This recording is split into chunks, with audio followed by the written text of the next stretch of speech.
په دا بله ورځ په شو کې چې کوم قباحتونه یو قباحت د هغه څخه دا دی چې هلته انسانان ټول بې حیایي درس ورکوي دا کومې راغلي زنانې دا ډمانې دا زناکارانې دا ټول لڅې دي دغه ناس مسلمانان معاشره نوجوان طبقه ته دا درس ورکوي چې نوی پیشن باید ستا دغه دا د قرآن خلاف دی قرآن څه وایي قل للمؤمنات مؤمناتو ته ووایه چې کله تاسو د باندې راوځي یدنین علیهن من جلابیبهن خپلې پردې وکړي پوړینا پر ځان باندې واچوي دا تا ته دا درس کوي چې پوړنې لرې کړه آیا په مقدسه مځکه کې دا رقم روایش لري دلته علما چیرې دي دلته علما ولې خاموش دي دلته ولې خلک د مرګه بیریږي په اسلام کې په خاص کار په حرمین شریفین کې چې کوم حرمین شریفین چې چیرې واقع دي په حجاز په مقدسه مځکه کې دا روایت شته چې خلک تا د امریکایي خلک دا رقم درس تا ته درکړي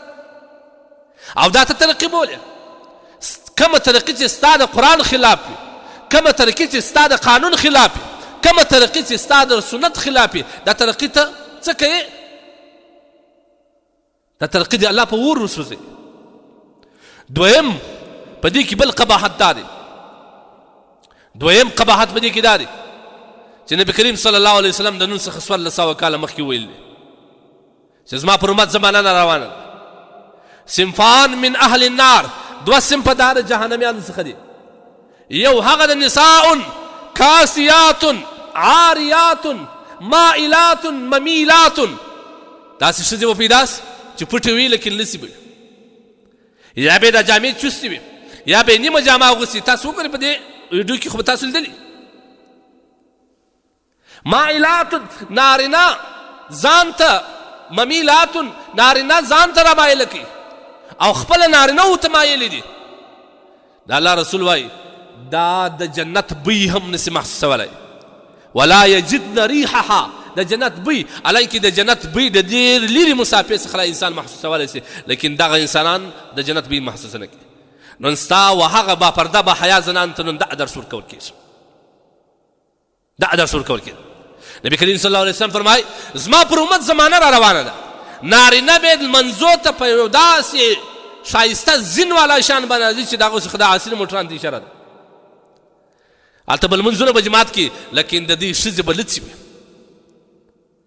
دی به دومره دینداره وي لمنځو ته به راځي اهتمام به د جماعتو کې لیکن د دې ښځې به داسې وي دا څه شي ته سوچ وکړه د حدیث ته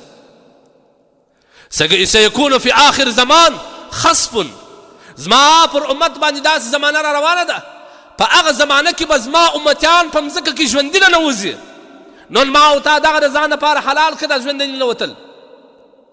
ځان مو د دې مستحق وګرځوئ چې ما او تا ژوندي په مځکه باندې نه نوځو سيكون في آخر زمان زما د امت په آخر زمانه کې داسې حالات راځي خصف مځکه به وچاودي دا خلک به په نه نوځي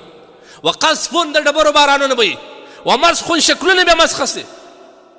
دا کم قیله ومتى ذلك یا رسول الله دا به کله یا رسول الله نبی کریم صلی الله علیه وسلم سورته وایي اذا ظهرت القینات والمعازف کله چې دغه ډمانې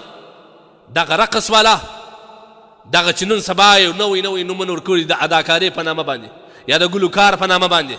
دغه چې کله ښکاره سي په عامه سي او اسباب د سروزو د موسیقي په عامه سي او بیا ورته رقصیږي په دغه وخت کې به زما پر امت باندې دا حالت راځي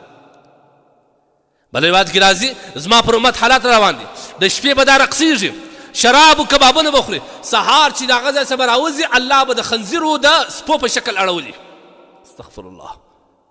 کوم کسان چې پاته وه پر هغوی به داسې هوا الله راولي چې د دې درک به ورک کړي نن ما او تا د دې مستحق ځان جوړ کړی دی ای الله تا ته موږ شکایت کو دا انسانان پر بل روان دي خدایه دا ستا قهر او غضب ته دعوت ورکوي ای الله ستا د محبوب سنتو ته اشاره ګرځولې ده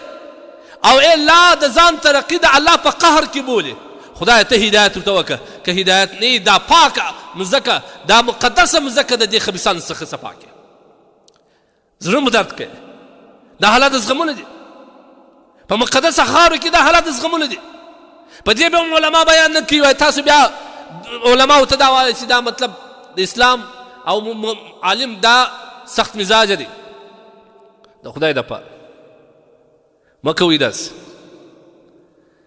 کوم مؤمنان مسلمانانو ته چې موږ خطاب کړو دا خالق خپل غاړه په دې خلاص دغه پاته مؤمنانو ته وایي چې د خدای روی دي مسلمانانو زموږ ستاسو الحمدلله په پښتني معاشره کې اوس هم الحمدلله حیا پاته ده دا ټینګه وکړي خپل اولادو باندې کنټرول راولئ پر خپلو ښځو باندې کنټرول راولئ کنې دغه حالات ته به هم ما او تا هم وځو که نه د آخر زمانې د فتنو مستحق ځان مه جوړو. الله پاک جل جلاله به ما او تا خدای نه خصب کوي د ډبرو باران به بیا په ما او تا باندې وري او دا کسان په پیسو دا خلک رابولي دا عجبه خلک دي په خدای که زموږ فکر حیران شي دماغ مې کار ورته پرېږدي دا دی قرآن ویلی دی دی عرب دی په قرآن باندې در عربو د هر چا بل هېڅوک څه نه پوهېږي عرب در هر چا ښه نه پوهېږي. ومن الناس من یشتري لهو الحدیث د دې تفسیر تاسو وګورئ د دې شان نزول وکړئ. هغه یو خبیث نظر بن حارث دا د نبي علیه الصلاة والسلام پر خلاف کم صحابه چې به د رسول الله مجلس کړل دی به د هغه پر خلاف دا مجلسونه جوړ کړل کتابونه به یې راوړه د نکلو د رستمو د اسپندیارو د دې کیسې به ورته کول او ښځې به یې راوستلې په دعوت په پیسو به یې راوستلې خلکو ته به یې رقصول د الله د دین څخه به خلک په دې شي باندې راګرځول. نن په لکو انسانان چې ورته ناست دي دغه امریکایي و افریقایي ډمان دا بې حیا دا زناکاران یې راوستلي دي د مسلمانانو نظرونه په خرابوي د سترګو په زنا یې اخته کړي دي د الله د دین سره راګرځولي دي د لمنځو سره راګرځولي دي د دې او د نظر حارث بن حارث به یو انجام انشاءالله الله دې د هغه سره یو ځای وکړي. بیا په مقدس مځکه کې داسې کوي ته چې د غم پرمختګ وکړې ته خو ستا پرمختګ خو په خپل دین کې دی ستا پرمختګ خو الله پاک ستایلی دی الله پاک تا ته بیان کړی دی بغیر د اسلام مستقبل پرمختګ نشته او مسلمانانو خپل اسلام مضبوطه کړي. اخره زمانه ده فتنې راوړي د خدای دپاره د دې فحشا او منکرات څخه ځان لرې کړي اولادو ته هدایت وکړي کنې داسې حالات به په موږ راسي قسم په خدای ژوندي په مځکه ننوځي. دا نبي علیه الصلاة والسلام فرمایي داسې حالات والله پر موږ باندې راسي چې د اسمان نه ډبرې پر موږ وورېږي داسې حالات والله پر موږ باندې راسي چې زما او ستا شکلونه مسخه سي. اوس لا وخت احتیاط دی اوس لا وخت سته د خدای دپاره ځان کنټرول کړئ.